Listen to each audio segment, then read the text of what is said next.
Bonjour à tous et bienvenue dans ce nouvel épisode de Business Africa. Je suis Ndéa Yoka, tout de suite, le sommaire. L'essor du e-commerce en Afrique transforme les habitudes d'achat. Nous explorerons comment cette dynamique ouvre des perspectives économiques malgré les défis. Au Ghana, l'essor des jeux mobiles pourrait être le catalyseur d'une industrie du jeu vidéo émergente, ce qui pourrait propulser la croissance économique. Et enfin, au cœur de l'Ouganda, une agricultrice a de grands rêves, produire du vin de champignons pour les marchés locaux et internationaux. L'Afrique se prépare à un boom du e-commerce avec des prévisions de croissance de 15 milliards de dollars d'ici 2028. Un défi, mais surtout une opportunité pour les acteurs du marché. Avec une population jeune de plus en plus connectée et le développement des paiements numériques, le commerce en ligne est en train de transformer le paysage économique africain. L'Afrique se prépare à une explosion du e-commerce avec des prévisions de la fintech Nicolipe indiquant une croissance de 15 milliards de dollars entre 2024 et 2028, soit une croissance de près de 49% en 4 ans. Selon Statista, même si seulement 13% des Africains faisaient leur achat en ligne en 2017, la croissance du secteur a bondi de 140% entre 2017 et 2021. D'ici la fin de l'année prochaine, près de la moitié du continent participera au e-commerce. Les habitudes d'achat en Afrique évoluent grâce aux plateformes en ligne où la mode, l'électronique et les médias sont les catégories les plus prisées. Jumia, souvent qualifié de l'Amazon de l'Afrique, se distingue avec près de 22 millions de visites mensuelles. Jumia, en réajustant sa stratégie avec une gestion optimisée des coûts et une centralisation des entrepôts, se prépare à augmenter sa part dans le marché du e-commerce africain. Pourtant, bien que prometteur, ce dernier est confronté à des défis majeurs. Les méthodes de paiement restent un obstacle considérable, sans compter les coûts d'expédition élevés.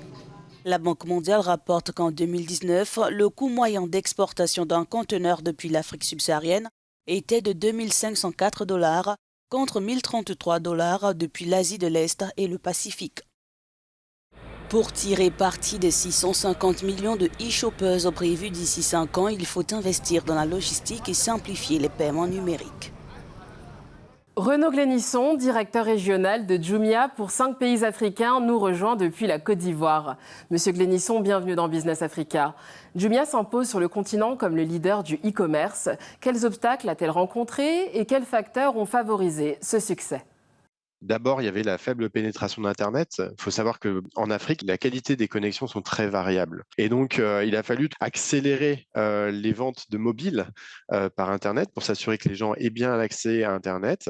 Et ensuite, il a fallu s'assurer qu'on trouve des solutions alternatives lorsque les gens n'avaient pas accès à Internet. Par exemple, nous offrons à nos clients la possibilité d'appeler un service client pour passer commande. Nous avons également développé la solution de nos agents commerciaux qui se promènent sur le terrain et auprès de qui nos clients peuvent acheter, passer commande lorsqu'ils n'ont eux-mêmes pas accès à Internet ou tout simplement lorsqu'ils ne savent pas lire.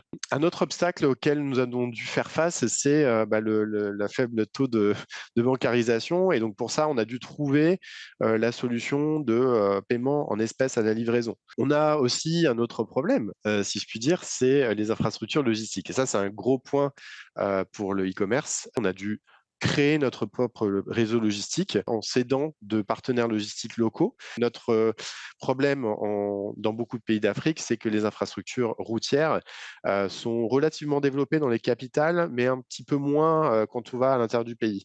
L'essor du e-commerce est souvent attribué au développement des solutions de paiement numérique. Est-ce vraiment le cas ? Ça nous a beaucoup aidé sur beaucoup de choses. Je dois avouer que, par exemple, ça offre une possibilité pour les clients de prépayer en ligne. Nous, évidemment, tout ce qui est prépaiement, ça nous arrange parce qu'on sait qu'on a plus de chances de livrer effectivement l'article et que le client vienne le chercher. Alors que quand on est sur un paiement en espèces à la livraison, il y a beaucoup de gens qui abandonnent leur livraison, qui l'oublient ou qui n'ont plus l'argent quand le produit arrive. Donc, cela étant dit, nous n'avons pas aujourd'hui une pénétration suffisamment grande, par exemple en Afrique de l'Ouest. Wave a beaucoup simplifié la donne.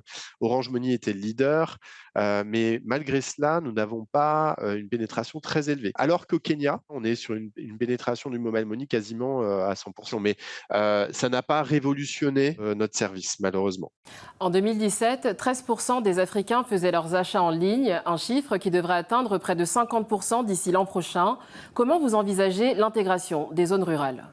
Si vous voulez, on a lancé un test en Côte d'Ivoire en 2017. On a commencé à s'implanter dans d'autres villes, et notamment à Bouaké, puis San Pedro, Yamoussoukro, etc. On a vu le succès incroyable de ces installations.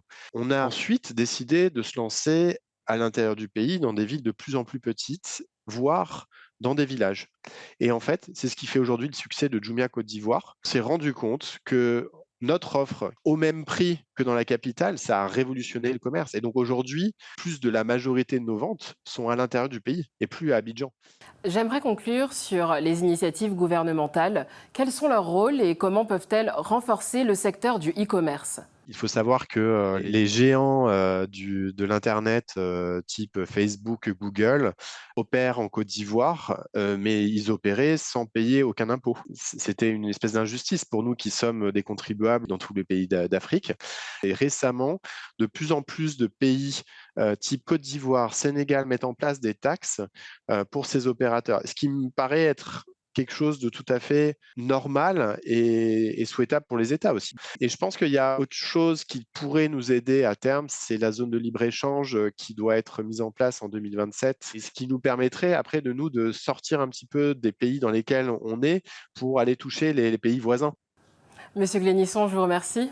Je vous en prie, merci beaucoup à vous. Au Ghana, le jeu mobile connaît une croissance rapide. Les revenus devraient dépasser 90 millions de dollars cette année, ouvrant de nouvelles opportunités pour l'industrie locale. Grâce à l'accès croissant aux smartphones et à une connectivité Internet améliorée, le jeu mobile gagne en popularité au Ghana et cette tendance pourrait dynamiser le développement de jeux dans le pays. Prince Nelson joue à des jeux sur son téléphone mobile pour passer le temps, gérer son anxiété et réduire son stress. Je joue à FIFA Mobile et en tant que fan du Chelsea Football Club, je choisis toujours cette équipe lorsque je joue en ligue. Avec une prévision de 7,5 millions d'utilisateurs de jeux mobiles d'ici 2027, le Ghana voit le jeu mobile comme un moteur de développement, comme le souligne le président de la Ghana eSport Association. Quand nous parlons de jeu, il ne s'agit pas seulement de l'aspect ludique, mais aussi du développement du jeu qui englobe l'éducation, l'emploi, l'entrepreneuriat et le développement communautaire. Les revenus des jeux mobiles devraient dépasser 90 millions de dollars cette année. Cependant, les Ghanéens ne sont pas encore les principaux créateurs de ces jeux. Les experts estiment que le potentiel pour des jeux locaux est considérable. Une fois que nous commençons à créer nos propres jeux, cela génère des opportunités pour tous les studios, mais cela nécessite également le développement d'infrastructures adéquates. Au Ghana, les revenus des jeux vidéo devraient dépasser 135 millions de dollars cette année, avec le jeu mobile boostant les e-sports et créant des emplois. Cela pourrait prendre du temps, mais avec les bons investissements et le soutien adéquat, les développeurs locaux pourraient également jeu après jeu commencer à séduire les utilisateurs. À Accra, Ghana, Nabil Ahmed Ruffé, pour Africa News. À Busunju, en Ouganda, une agricultrice innove. Elle transforme les champignons en vin. Notre correspondante Razia Atman est allée à sa rencontre. La production commerciale de ce champignon comestible a explosé sur le continent. Commercialisé comme un aliment sain, les agriculteurs se battent pour en goûter les bénéfices. Mais au fin fond d'un village du centre de l'Ouganda, Busunju Milisi Bagala nourrit de grands rêves, produire du vin à partir de champignons pour le marché local et international. Sa fille pharmacienne l'aide à distiller 100 litres en une journée. Ce sur quoi nous travaillons actuellement, c'est d'améliorer le produit afin d'obtenir une certification. Nous voulons créer une grande usine pour ce vin afin de pouvoir l'exporter. Car notre vin n'est pas seulement du vin, c'est aussi un médicament. Le champignon soigne et tout ce que nous faisons ici est 100% biologique. Le lancement est difficile sur un marché saturé de dizaines de marques d'alcool, avec un capital limité et des volumes insuffisants de champignons pour soutenir une usine. La taille du marché mondial des champignons est estimée à 55 milliards de dollars. Il n'y a pas suffisamment de champignons pour lancer et maintenir une usine de transformation, ce qui constitue une première contrainte de production.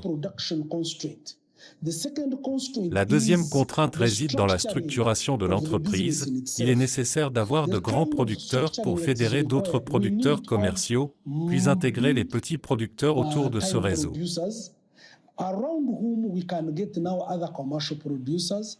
En attendant la certification nationale, le vin de champignons se vend dans les bars à $6 la bouteille de 750 ml. Les Ougandais, grands consommateurs d'alcool, montrent un intérêt croissant.